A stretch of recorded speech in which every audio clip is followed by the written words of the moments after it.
Hello everyone, welcome back to my channel అండి. So ఇవాళ అయితే నేను ఈజీగా సింపుల్గా వెజ్ కర్రీ ఎలా చేయాలో చూపిస్తున్నాను. మల్టీపర్పస్ యూస్ చేయొచ్చు. ముందుగా అయితే ఒక ప్యాన్లో మనం 2 టేబుల్ స్పూన్స్ ఆఫ్ ఆయిల్ తీసుకున్నాను. చిన్నగా మీడియం సైజ్ ఉన్న ఆనియన్స్ని 2 తీసుకుని కట్ చేసుకున్నాను. దాని తర్వాత పసుపు, సాల్ట్, తర్వాత జింజర్ గార్లిక్ పేస్ట్ వేసుకున్నాను. పచ్చివాసన పోయే వరకు బాగా వేపుకోండి.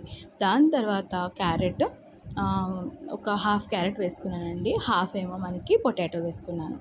ఇవి నా దగ్గర green and red, yellow peppers ఉన్నాయి కాబట్టి అవి 3 నేను వేసుకున్నాను. మీ దగ్గర అవైలబుల్ ఏముంటే అవి వేసుకోండి. కొంచెం మిక్స్ చేసుకున్న తర్వాత పచ్చిమిరపకాయ కూడా నేను వేసుకున్నాను. ఇది కూడా కొంచెం కుక్ చేసుకోండి. దాని తర్వాత బాయిల్ చేసి పెట్టుకున్న స్వీట్ కార్న్ అయితే నేను వేసుకున్నానండి. ఒక టేబుల్ స్పూన్ కారం వేసుకున్నాను. ఒక టేబుల్ స్పూన్ గరం మసాలా వేసుకున్నాను.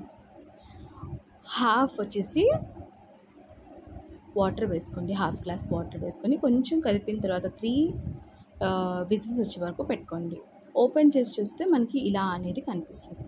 సో ఒకవేళ కార్న్ అనేది కుక్ అవ్వలేదంటే మళ్ళీ ఒకసారి విజిల్ పెట్టుకోండి. లాస్ట్లో అయితే కొత్తిమీరతో గార్నిష్ చేసుకోండి, చాలా బాగుంటుంది. సో అంతేనండి. ఇది రోటీలో కానీ రైస్లో కానీ సర్వ్ చేసుకుంటే చాలా బాగుంటుంది. పిల్లలు కూడా చాలా ఇష్టంగా తింటారండి.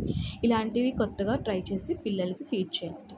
థ్యాంక్స్ ఫర్ వాచింగ్ అండి. నా ఛానల్ని సబ్స్క్రైబ్ చేసుకోండి. బాయ్.